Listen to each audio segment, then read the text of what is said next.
So, a very good morning to all of you. Today we'll discuss the essential key points of molecular basis of inheritance. एक बार starting से थोड़ा थोड़ा सा revise कर लेते हैं. हमने पढ़ा था कि जो डीएनए का मॉडल होता है, मेन चीज़ उसमें होती है जो हमारे प्रोटीन्स होते हैं जितने भी यूकैरियोट्स में, वो पॉजिटिवली चार्ज होते हैं. हिस्टोन्स होते हैं. हिस्टोन्स में दो मेन प्रोटीन आते हैं आपके, लाइसिन और आर्जिनिन. हिस्टोन्स जो होते हैं आपके, they are rich in basic amino acids. Okay, and after that amino acids की बात करें तो अमाइनो एसिड्स क्या होते हैं? Amino acids are basically the building blocks होते हैं, प्रोटीन्स को बनाने का काम करते हैं अमाइनो एसिड्स. नेचुरली हमारे पास 300 या 300 से भी ज़्यादा अमाइनो एसिड्स होते हैं, लेकिन जो ये बेसिकली प्रोटीन सिंथेसिस में काम आते हैं वो 20 हैं आपके टोटल. अभी जेनेटिक मटेरियल की बात करते हैं तो सबसे पहली चीज़ जो है वो ये है यहाँ पे कि जेनेटिक मटेरियल होता क्या है? Genetic material substances which store biological information in a coded form, transfers it to next generation and causes its expression in the offspring.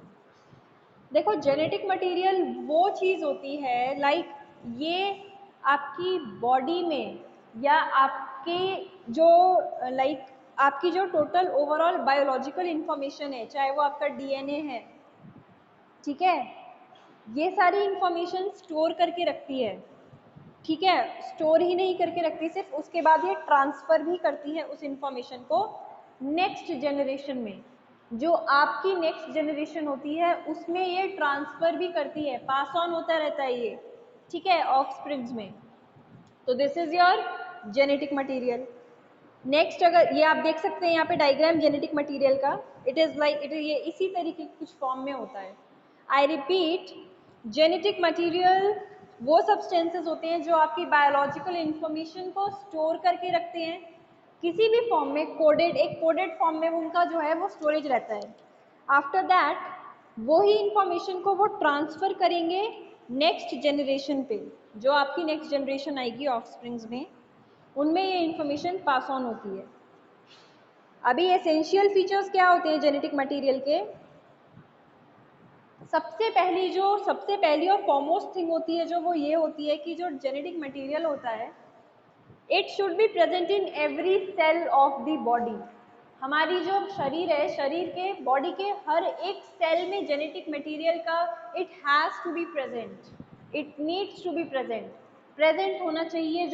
ये जो जेनेटिक मटेरियल होता है, ये हर बॉडी की, हमारी बॉडी में ट्रिलियंस ऑफ सेल्स हैं, तो वो जितनी भी सेल्स हैं उस हर एक सेल में डीएनए या फिर जेनेटिक मटेरियल प्रेजेंट होना चाहिए. Then it should be able to precisely duplicate itself. Genetic material में ये खासियत होनी चाहिए कि वो अपने आप को डुप्लीकेट, अपने जैसा एक डुप्लीकेट जो है डीएनए दूसरा वाला जनरेट कर सके. It should be always able of duplicating itself. ठीक है. Then it should be able to occasionally develop inheritable changes और म्यूटेशंस. अब यहाँ पे आपने देखा, आपको याद होगा मैंने आपको समझाया था कि म्यूटेशन होता है जब भी कोई एबनॉर्मेलिटी आ जाती है, जेनेटिक डिफेक्ट आता है छोटा मोटा. तो यहाँ पे ये ऐसा क्यों कह रहे हैं कि म्यूटेशन होना चाहिए? म्यूटेशन होना चाहिए वो ऐसा क्यों कह रहे हैं? वो ऐसा इसलिए कह रहे हैं, देखो म्यूटेशन होना भी ज़रूरी है. क्यों है म्यूटेशन होना ज़रूरी? म्यूटेशन होना ज़रूरी इसलिए है क्योंकि म्यूटेशन का मतलब वेरिएशन. जब भी कोई जीन मटेरियल में कोई छोटा मोटा वेरिएशन आ जाता है, कोई चेंज आ जाता है, तो अगर थोड़ा सा भी डीएनए में चेंज नहीं आएगा तो सबके सब कार्बन कॉपी नहीं बन जाएंगे एक दूसरे के जैसे रिजेंबल करेंगे. इसीलिए हमें चाहिए होता है कि थोड़ा बहुत वेरिएशन तो आना ही चाहिए सब में, वरना सबकी शक्लें सेम हो जाएंगी, हाइट सेम हो जाएगा, सबकी सारी जीनोटिपिक और फिनोटिपिक कैरेक्टर्स बोल सकते हो आप, वो सब कुछ सेम हो जाएगा. तो इस वजह से जो है म्यूटेशन बहुत ज़रूरी होता है. Mutation means variation. म्यूटेशन की आप बात कर रहे हो तो म्यूटेशन सीधा सीधा मतलब होता है आपका वेरिएशन. तो वेरिएशन या फिर म्यूटेशन इसीलिए ज़रूरी होता है बहुत. It should be able to store information in coded form. किसी भी ये जो होता है, मतलब ज़रूरी है कि कोडेड फॉर्म में जो है इंफॉर्मेशन स्टोर्ड रहे. ठीक है. नेक्स्ट आता है हमारे पास डीएनए एज जेनेटिक मटेरियल. इसमें क्या है, जो सटन थे उन्होंने प्रपोज किया था कि मतलब उन्होंने फाइंड आउट किया था कि जो जेनेटिक इन्फॉर्मेशन है वो generation to generation pass on होती है। किसकी मदद से पास ऑन होती है? क्रोमोसोम्स की मदद से पास होती है। आई रिपीट, किसकी वजह से पास ऑन होती है? क्रोमोसोम्स की वजह से पास ऑन होती है। जेनेटिक इन्फॉर्मेशन है, पास होती रहेगी वो इस जनरेशन से दूसरी जनरेशन में। Then it took many years to clarify whether genetic material was DNA or proteins of the chromosomes. पर ये था कि बहुत साल लग चुके थे इस चीज़ को क्लैरिफिकेशन इस चीज़ के लिए, मतलब इस चीज़ को डिटेक्ट करने में कि जो जेनेटिक मटेरियल है वो डीएनए है या फिर प्रोटीन है।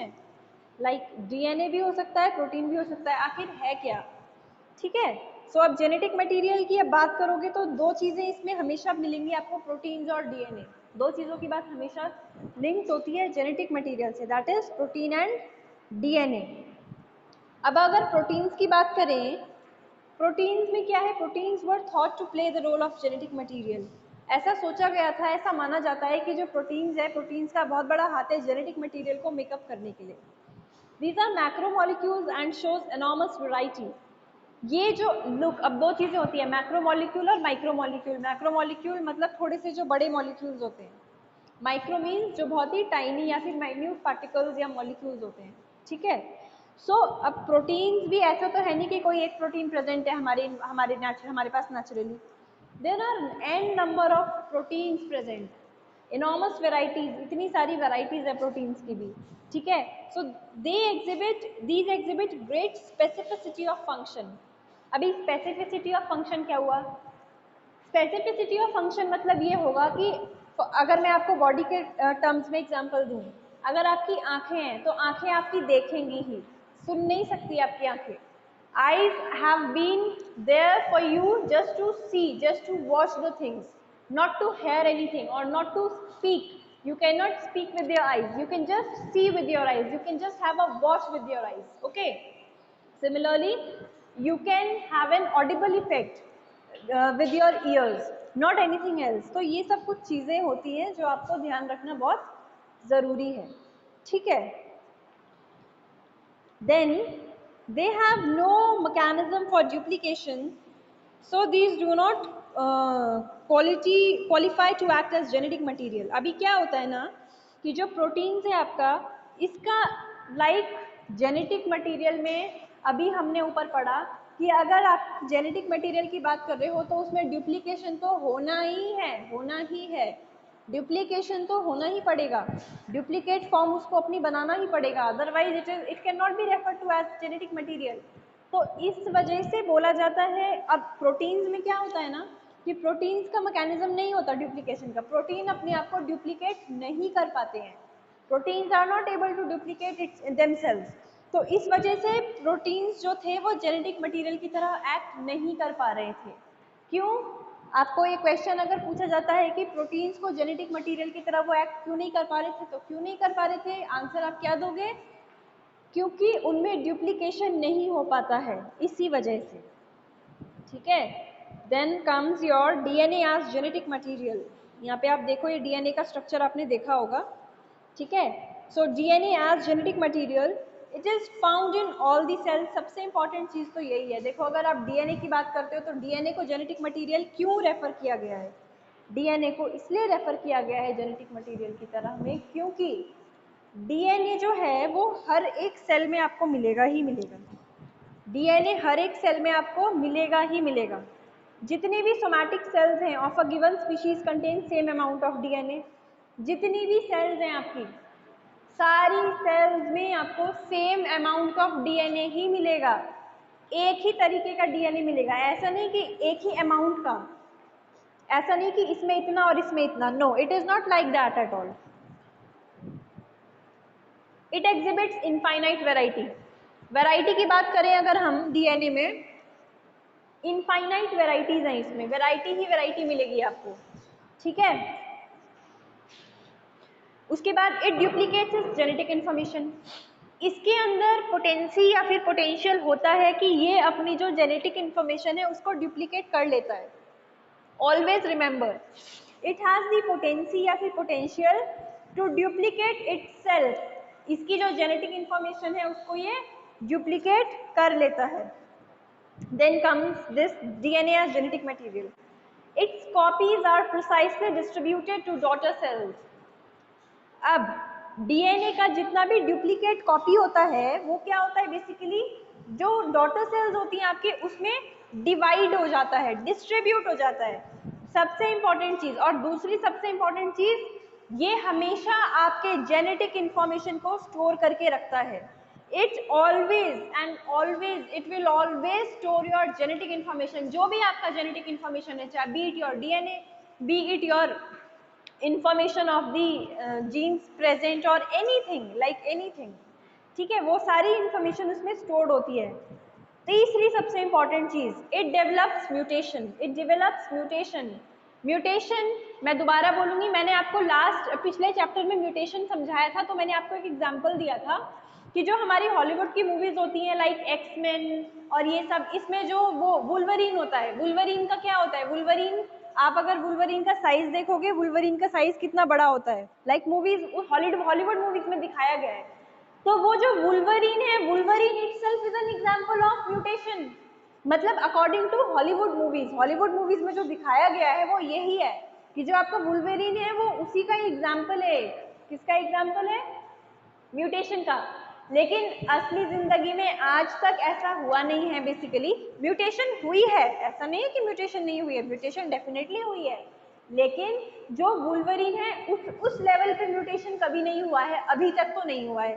अब आगे का हम नहीं कह सकते, लेकिन म्यूटेशन लाइक डॉली शीप थी जो, तो डॉली शीप किसका एग्जाम्पल है? म्यूटेशन का ही तो एग्जाम्पल है। डॉली शीप में क्या हुआ था? क्या होता है म्यूटेशन में कि जो डीएनए का सीक्वेंस होता है उसमें कुछ ऑल्टरेशन हो जाता है। Now what do you mean by alteration? Alteration means change. जो डीएनए सीक्वेंस होता है उसमें थोड़ा सा चेंज आ जाता है, ठीक है ना, तो म्यूटेशन होता है उसकी वजह से। अभी डॉली शीप में क्या हुआ था कि नॉर्मली जो शीप के पैर होते हैं वो कितने बड़े होते हैं, वो आपने देखे होंगे कितने बड़े होते हैं। तो डॉली शीप के केस में ये हो गया था कि जो शीप थी जिसका नाम डॉली रखा, वो उसके पैर बहुत छोटे छोटे से थे, बहुत ही प्यारे एंड बहुत ही छोटे छोटे पैर हुए थे उसके। सिंस बर्थ से ही उसके पैर बहुत छोटे थे, तो उसका नाम डॉली शीप इसलिए रखा गया, और वो म्यूटेशन का एग्जाम्पल था। जो डॉली शीप थी उसमें म्यूटेशन हो गया था डेवलप, इस वजह से। तो यही चीज है डीएनए को। अब म्यूटेशन, हम तो ये बोल रहे थे कि म्यूटेशन होने से ऐसा होता है, लेकिन फिर भी हम यहाँ पे बोल रहे हैं कि म्यूटेशन होना चाहिए। तो क्यों होना चाहिए? इसीलिए होना चाहिए ताकि सो दैट आप अगर म्यूटेशन का सीधा सीधा मतलब वेरिएशन, और अगर वेरिएशन ही नहीं होगा तो फिर सारे के सारे लोग कार्बन कॉपी लगेंगे एक दूसरे की, सबकी शक्लें एक हो जाएंगी, सबकी हाइट एक हो जाएगी, बालों का कलर एक हो जाएगा, आंखों का कलर एक हो जाएगा। अगर थोड़ा सा भी वेरिएशन ही नहीं होगा तो सब एक जैसे लगेंगे। इसीलिए हमको चाहिए है कि कभी म्यूटेशन भी जरूरी है, थोड़े छोटे लेवल पे बहुत जरूरी है, ताकि इंडिविजुअली जो है everyone should look different. Okay, next DNA. DNA is your deoxyribonucleic acid. Okay. So nucleic acids were first isolated by Friedrich Miescher from nuclei of pus cells. Pus cells की जो nuclei है उसमें से जो है isolate किया गया था न्यूक्लिक एसिड्स को, ठीक है, ये चीज आप ध्यान रखना। अभी डीएनए जो है, डीएनए का अकरेंस बता रखा है प्रोकैरियोट्स में भी और यूकैरियोट्स में भी। लुक, प्रोकैरियोट्स में क्या होता है कि ये जो डीएनए होती है ये गोल होती है, सर्कुलर होती है। यूकैरियोट्स में ये सीधा लिनियर होता है, ये ठीक है, सीधा होगा ये। देन आपका जो है, अगर प्रोकैरियोट्स की बात करोगे आप तो ये बाउंड नहीं होता, बंधा हुआ नहीं होगा, बाउंड नहीं होगा, वेयरएज यूकैरियोट्स में ये बाउंडेड स्ट्रक्चर होता है। फिर आप बात करो प्रोकैरियोट्स की, तो इसमें जो हिस्टोन प्रोटीन्स होते हैं, हिस्टोन प्रोटीन्स इसमें नहीं होते। किसमें नहीं होते? प्रोकैरियोट्स में नहीं होते। यूकैरियोट्स में हिस्टोन प्रोटीन्स प्रेजेंट होते हैं। ये सारे कुछ जो मेन 2-3 पॉइंट्स हैं ये आपको हमेशा ध्यान में रखने हैं। फिर आता है आपका quantity of DNA. DNA content is mostly constant in all cell of a species. देखो जो डीएनए का अमाउंट होता है, आप कह सकते हो, वो हर स्पीशीज में सेम ही मिलेगा आपको। और जो लेकिन जो डीएनए का कंटेंट होता है वो सेल डिवीजन, जब सेल डिवीजन मियोसिस या माइटोसिस जब हो रही होती है, जस्ट उसके पहले डबल हो जाता है, डीएनए का जो कंटेंट है वो डबल हो जाता है, ठीक है। एंड जो गेमीट्स होते हैं, gametes they are having the half amount of DNA. अभी आता है लेंथ ऑफ डीएनए। डीएनए क्या है? डीऑक्सीराइबो न्यूक्लियोटाइड्स की ही एक लंबी चेन होती है, कुछ नहीं है डीएनए। डीएनए में आपको याद रखना है ये कि जो डीएनए होता है डीऑक्सीराइबो न्यूक्लियोटाइड्स होते हैं जो उनकी एक लंबी सी चेन है, बस और कुछ नहीं, ठीक है। और जो लेंथ होता है, डीएनए की लेंथ की वजह से ही किसी भी ऑर्गेनिज्म का कैरेक्टरिस्टिक फीचर पता लगता है हमें, ठीक है। ये चीज़ आपको ध्यान रखनी है। कैरेक्टरिस्टिक फीचर्स की वजह से आपकी बॉडी में भी कुछ कैरेक्टरिस्टिक फीचर है ना जो आपको डिफ्रेंशिएट करते हैं बॉयज़ और गर्ल्स में या मेल और फीमेल में। तो सिमिलरली जो लेंथ होगा डीएनए का वो ही किसी भी ऑर्गेनिज्म का कैरेक्टरिस्टिक होगा, कैरेक्टरिस्टिक फीचर। लाइक ये आपका एस्चेरिचिया कोलाई था, ई कोलाई था, जो इसका जो इसमें जो है 4.6 into 10⁶ base pair amount of जो न्यूक्लियोटाइड है वो प्रेजेंट है। अभी स्ट्रक्चर ऑफ डीएनए में आपको दो चीजें आती हैं, शार्गफ्स रूल और एक्स-रे डिफ्रैक्शन पैटर्न के उसमें बेस था ये जो डीएनए का स्ट्रक्चर है, जिसमें कि शार्गफ्स रूल में क्या बोला जाता है कि प्यूरिन और जो पिरिमिडीन है ये हमेशा इक्वल होंगे अमाउंट में, पिरिमिडीन और प्यूरिन का अमाउंट हमेशा इक्वल होगा, और एडेनिन हमेशा इक्वल होगा थाइमिन के। ऑलवेज रिमेंबर, एडेनिन हमेशा इक्वल होगा किसके? थाइमिन के, और प्यूरिन हमेशा इक्वल, प्यूरिन और पिरिमिडीन हमेशा एक दूसरे के इक्वल होगा। तो आपको ये याद रखना है। तो इसका जो बेस रेशियो बनता है एडेनिन और थाइमिन का वो हमेशा हर स्पीशी के लिए सेम ही रहता है, हमेशा। क्यों रहता है? क्योंकि एडेनिन और थाइमिन, जो एडेनिन का जो अमाउंट है वो हमेशा थाइमिन के इक्वल रहता है। तो आप A is equals to T बोल सकते हो इसको कि adenine is equals to thymine. Then comes your X ray diffraction pattern. X ray diffraction pattern में कुछ नहीं है, 3D स्ट्रक्चर के बेसिस पे इन्होंने वो डेवलप किया था, ठीक है। सो आई होप आपको इतना समझ में आया होगा अच्छे से, ठीक है। This was all about basically this nitrogenous bases and your DNA का structure, genetic material, Chargaff's rule. In the next video then we'll head forward with this Watson and Crick model of DNA and polynucleotide chains.